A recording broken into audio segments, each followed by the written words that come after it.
Hi అండి. ఈరోజు నేను తోటకూర, మెంతికూర, చుక్కకూర కర్రీ చేశానండి.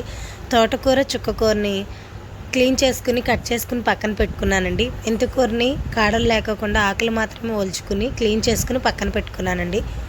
తర్వాత స్టవ్ ఆన్ చేసుకుని కడాయి పెట్టుకుని 3 టేబుల్ స్పూన్స్ ఆయిల్ వేసుకున్నానండి.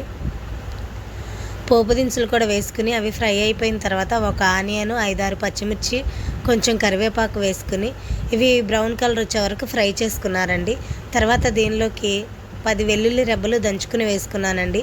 తర్వాత ఈ ఆకుకూరని వాటర్ లేకోకుండా జాలీలో వేసి వాటర్ అంతా ఇంకిపోయిన తర్వాత వేసానండి. అవి వేసిన తర్వాత చుక్కకూరలో మనకి వాటర్ ఎక్కువగా వస్తుంది.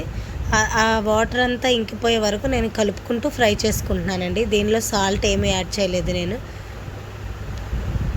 కలుపుకుంటూ ఫ్రై చేసుకోవాలండి. మనం పులుపు ఏమీ వేసుకోవసరం లేదు. మెంతికూర చేదుగా ఉంటుంది, అయినా సరే ఈ చుక్కకూర పులుపు మెంతికూరకి సెట్ అయిపోద్దండి. ఇదేమంత చేదుగా కూడా ఉండదు.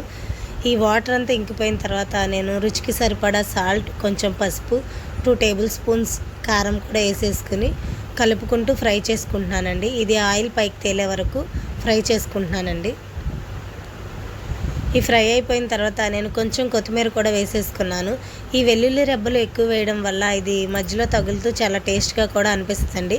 Curry ready. నచ్చితే లైక్ చేయండి, షేర్ చేయండి, సబ్స్క్రైబ్ చేయండి. Thank you for watching.